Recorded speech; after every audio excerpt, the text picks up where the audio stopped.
Welcome to our new show, the What Anyone Can Do podcast with Leo Batari and me, Randy Cantrell. Our new show picks up where the last show, Year of the Peer, left off, highlighting the simple truth that who you surround yourself with matters, and that if we enlist the support of others, give back to those who give to us, and pay it forward for the next generation, we can do anything.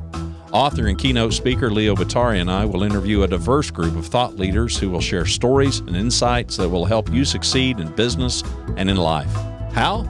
By doing the things anyone can do, but most of us never will.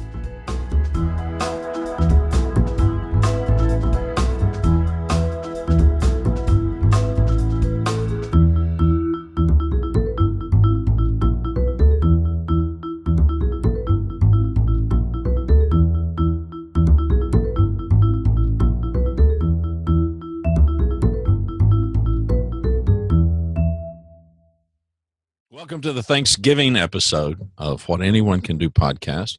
I'm Randy Cantrell. Gentleman over there, he's the brains of the operation, Leo Batari.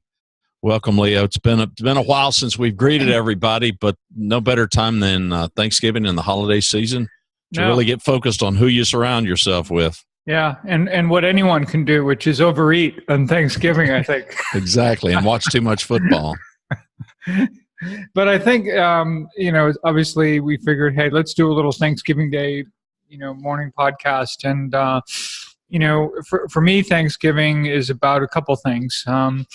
Usually it's been about doing a turkey trot in the morning. So I'll be doing a 5K this Thanksgiving before, it kind of helps me feel like I can justify, the eating and drinking and everything that goes on. I'll be on the sofa thinking about you while you run the 5K festivities. And I think it's obviously about being around family and friends. And again, as you suggested, surrounding yourself with the right people and not only thinking in terms of what it means for that day, but what these people and what people, I think in general, just mean to our lives. And, the importance of really pausing for a moment and giving thanks to those people who, I think do so much for them and in the hope that we can reflect on the year and that we did for others as well.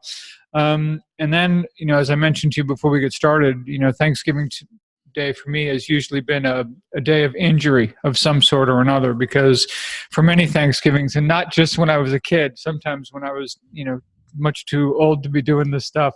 Old enough to know better. It was the Thanksgiving Day football game where you'd either be in emergency room for like a torn, something in my ankle a couple of times. And then of course, my hand here, which I don't know if you can show this, but that finger is, that's a Thanksgiving Day reminder of like, don't be out there playing football anymore. Caught a pass and it just turned into a potato chip bag inside my joint. But hey, but it's all fun stuff, all great memories, great people, and just a lot of fun. So how about you in terms of Thanksgiving? What does that kind of look like for you, both maybe when you were a kid, how that's evolved? Yeah, it's very much family and and really close friends.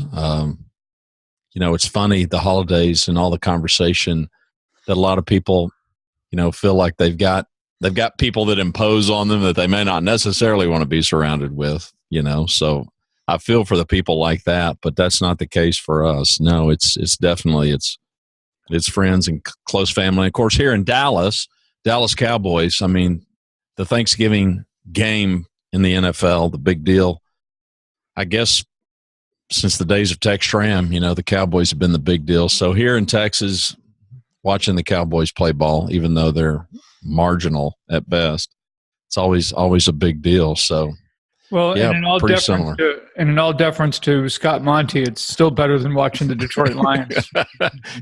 Well, yeah, this year it sure is. It sure is. But well, even your New England Pats are having a tough go of it this year. So, when you consider what their record is in the division, and it would be a year that most teams would be happy with, and yet absolutely they're not. Absolutely, they're feeling like when you start looking at the teams, look at last night's game, or unbelievable. Of course, this is we're recording this a couple of days before Thanksgiving, but of course Monday Night Football with the highest scoring game in Monday Night Football history.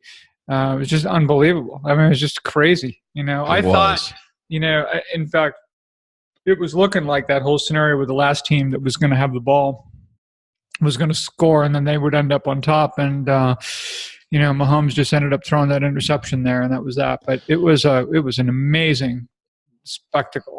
Oh yeah, super entertaining, yeah. Super entertaining.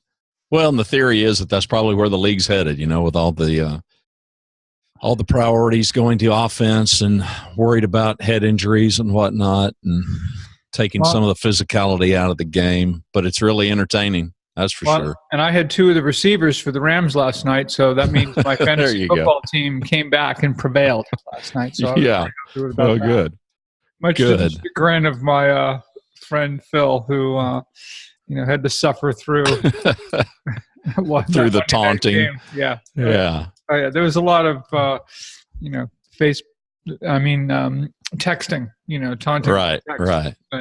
Trash texting back and forth. One of the things going into this, though, again, this idea of the people we surround ourselves with being so important, I don't think there's ever been a better example, at least in the form of a TED Talk, than Drew Dudley's talk when he talks about lollipop leadership. Now, there's a lot of themes in that talk. And Drew Dudley, of course, is going to be our guest next week, which is why I think it's kind of fitting that we tee this up a little bit. But, certainly, and I don't want to get into the whole story and all that. First of all, if you haven't seen it, if you're one of the few who haven't seen it, by the way, because it's been started to say billions of people. Yeah, it's about 6 minutes long. Drew Dudley, just look him up on TED or YouTube or whatever, and it's a remarkable talk. Even if you've heard it before, I think this is a great time of year to look at it. But certainly among many, I think, real lessons and great themes in this tight video, this incredible story that he tells, is just, the notion that we have people in our lives that have made a big, big difference. And sometimes they're plainly, sometimes they're very obviously aware of it, but sometimes not so much, maybe a teacher we had, it may be someone who, we worked with for a brief time, who in some way influenced us, and we took those nuggets that we got from that relationship and did something with it that wasn't always, apparent, to the person who kind of made that contribution to our lives. And I think it's a great time to be thinking about who's a person who is where I am today. You could be where you are in school. It could be where you are in your job or your career, or where you are with your family, personal life, whatever that may mean for you. If there is that one or two people or more who you think about and say, wow, I would love to just reach out to this person. It could be a handwritten note, could be an email, could be a phone call, whatever that may be, and say, hey, I just wanted to give you a call and thank you for the big difference you've made in my life, and here's how. And, certainly I don't get to tell you enough, but I didn't want to let another day go by without sharing that with you. And I'll tell you, you will make somebody's day. You'll make somebody's week. Even beyond that, it will be an unforgettable, experience for them. And it's such a small thing to do, but I think such an important thing to do. And it's a very big thing to do. And I don't know, I've been fortunate just on a few occasions to be the recipient of a call like that. And I can't tell you how impactful it is. Well, and there's the good karma, or whatever you would call it, that you get in doing it. I was fortunate this past week, had an out-of-town visitor here at the house who's been a lifelong mentor to me. He's now 83 years old, vibrant, in good health, and I was able to do exactly that. I've done it before, but and there's something different when it's somebody that you've got big history with. He's known me since I was born. He was friends with my parents, and I intentionally sought him out as a young man because he's one of these more reserved kind of people.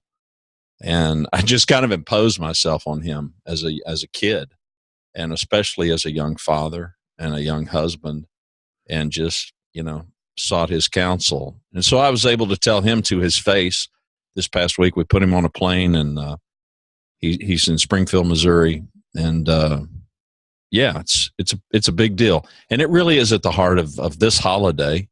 Here in the States, Thanksgiving Day. I mean, it's gratitude, right?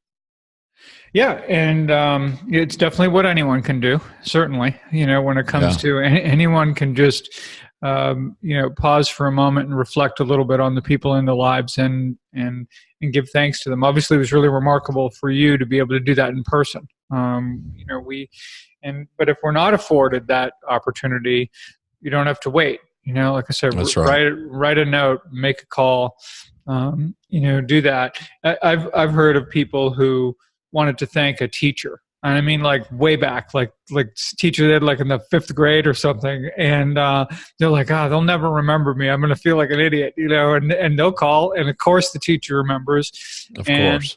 And then once they get into why they called, there's nothing that makes a teacher feel, more fulfilled than knowing that they impacted the life of a student in such a profound way. And yeah, and don't wait. I did reach out. I reached out, oddly enough, 5th grade teacher.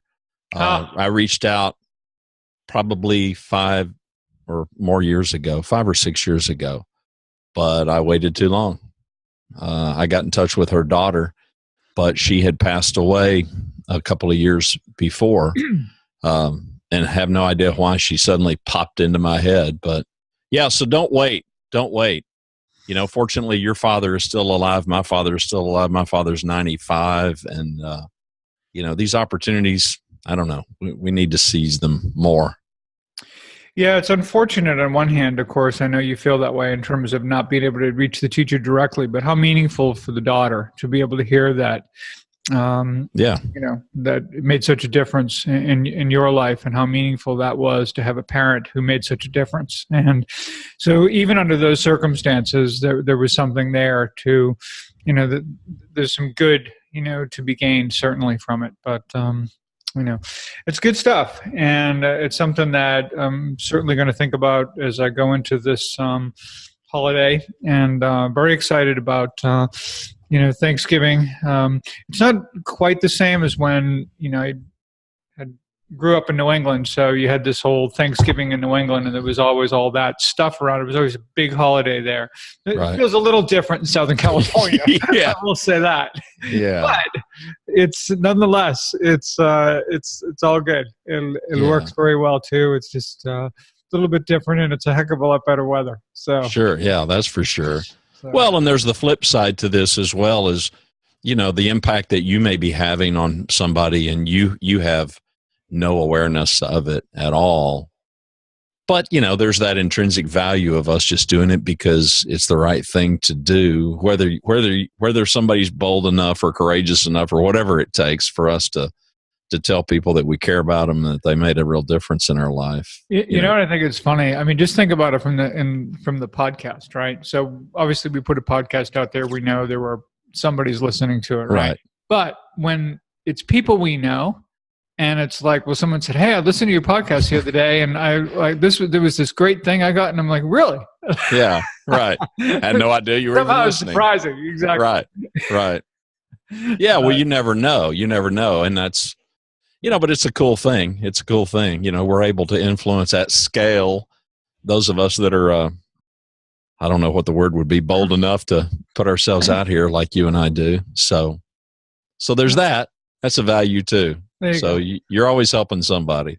It's fun stuff. So just a couple of things, because I know, again, we'll have Drew Dudley on the show next week. Very excited about that. We'll close out. I think between some guests and some of you and I kind of closing out the year with some thoughts about going into 2019, because I think it's going to be real exciting. I think we're going to do some really good work together that's going to be beyond the podcast and be really about taking a lot of the lessons from the Power of Peers and what anyone can do and what this is all about, and looking at how do you help people be their best selves? What does that look like in a group experience? And then how do we translate that into the organizational team environment that can be really super powerful? And I just think there's going to be a lot of possibilities and a lot of lives that I hope we're able to impact next year with a lot of that work that we'll be able to do together. And well, the podcast had an interruption this year, and it was this little orange gremlin over here that came out. That it was a great disruption, but so to our audience, we got off track, and we're making no apologies for it because it was well worth it. Well worth it. Yeah, the book is out and doing well, and you're getting invited to some of the podcasts and some of that content. I would invite people to go to leobatari.com/media, and you'll be able to keep up with where Leo has appeared, and some of these interviews are really succinct and good. I mean, the one that I most recently listened to that I think you just did was with Rick Franzi, and it was really tight, it was really compact, and it was really good. And I think it would be a great place for people to go to get some overall sense of the book. He does a great job with that show, and he lives right up in Orange County. It was less than an hour drive for me to go up. In fact, he has some people who come into the studio, others he'll do a story remotely. And I was working through his producer, and he actually didn't realize I was going to show up that day. And I'm right at his door, kind of knocking. He's like, "Really?" So we just kind of get set up and did our thing. He knows the space extremely well. He's been writing about it, before I was, and very involved still with it. But I also, and for that reason, I think I like the interview because he just asks really great questions and understands, I think, a lot of the benefit of what the people who surround us do and what they mean in our lives. And so really grateful for that interview. I think there's a lot of other really good ones there as well. I think what I like about them is that they're just easy to listen to in your car or whatever. It's, sometimes stopping down and reading a whole book, but for a lot of these interviews, they're 20, 25 minutes, and right. It just gives you a nice, succinct snapshot into what the content's all about. And I think even from that gives you some good takeaways that are either hopefully something that may whet your appetite, in order to read the book. But even if it doesn't, and there's just some value that listeners get from that, that's great. And, all in all, I don't, I think on one hand, the book interrupted the podcast, but it's just really about all the different mediums we're trying to communicate and get the message out. So the book, I think, was kind of a necessary piece to try to launch it and vault to the next level in 2019. Right. When we think about how we take this content and make it more relevant and even more practical and approachable for, really anyone in their everyday lives, not just a CEO who's part of a peer group. Okay. Right.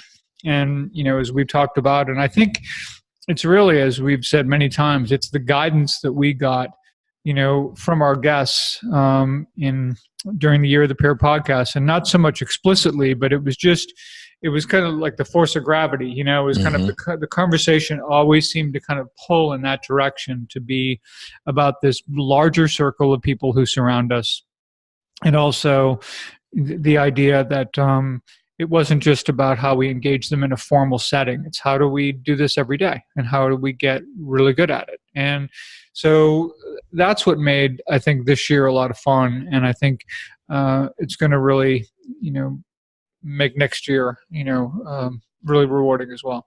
Yeah. Well, listen, we're both evangelists, for this message. So as hopefully as good and effective evangelists, hey, we'll use whatever platform we need to get the message out. So the podcast is just part of it, but I'm thrilled for you. I'm happy for you. I'll end by telling you some things that I'm thankful for. I'm thankful that I got, in a moment of bravery or stupidity, one or the other, or a smattering of both, reached out to you with having no idea who you were, and that you were courageous enough to say yes to a guy in Texas that you had never met. Thankful that the book came out this year, that you wrote it. I think it's, as you told Rick in that interview, it's both a different direction and an expansion of the same direction of the first book that you co-authored, The Power of Peers. But boy, does it broaden it. And yeah, the title says it all, because it absolutely applies to anyone. So I'm thankful for you, thankful for the friendship, the relationship, and all the listeners. Really, especially thankful for them and for the people that are investing, their money and their time to buy and read the book. Really thankful for them. I think the more that we can push this message, I think the more power, it's going to be like a snowball. It's going to pick up momentum and steam. And I think really at the heart of a lot of this stuff is exactly congruent with this holiday of Thanksgiving, because the power of other people, it really is at the heart of it. For me, at least, it's about gratitude for what these people can do for us, how they can help us, and how we can help them. It's not just this self-serving kind of a thing. It's mutually beneficial. So those are my parting shots. Yeah, no, I mean, well, obviously the gratitude goes both ways from here. One of the things when I was on the during the interview with Richard Franzen, he talked about this whole idea of unanticipated or unintended outcomes. I don't like to refer to them as consequences, as such a negative word, but they are outcomes, right? Right. And in this case, think about it.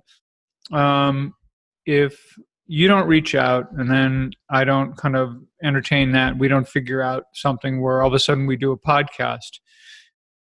It was because of the podcast and all of the guests that we got on the podcast, there would be not that book that just got done. I mean, there's just so many things, right? I mean, the content doesn't go in that direction. There's a lot, and then obviously I think we've found, other ways to work together where it's going to be a real 1 + 1 = 3. And I think anytime you can find those kind of partnerships in life, they're just going to make a big difference. And our hope, of course, I know both our hope is that, a lot of people will benefit, from that. So I'm very grateful for that. Grateful for the people who've, bought the book, read the book. Some of you have been kind enough also to leave reviews on Amazon, which are great. If you've read it and want to leave a review on Amazon, I would really greatly appreciate that. I think, Amazon reviews to me become a great example for what this whole Power of Peers is all about.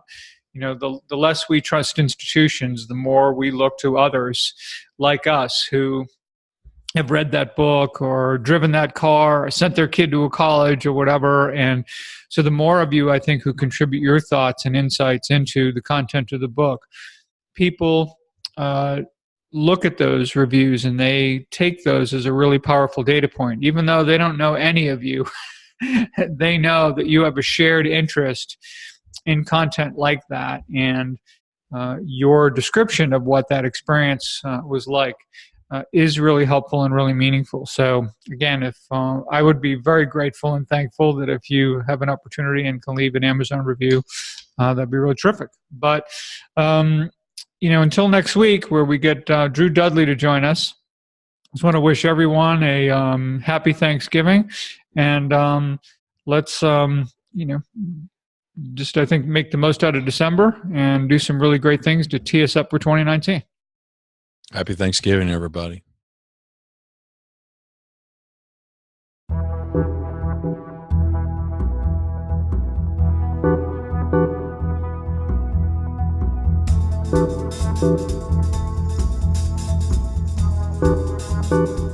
To learn more about our show and what we do, to submit questions to us, and to subscribe to What Anyone Can Do podcast, please visit our website, whatanyoneCanDo.com. What Anyone Can Do podcast is hosted by Leo Batari and me, Randy Cantrell. Music provided by Kevin MacLeod is Vibe Ace, licensed under Creative Commons by Attribution 3.0 license. Thanks for watching or listening.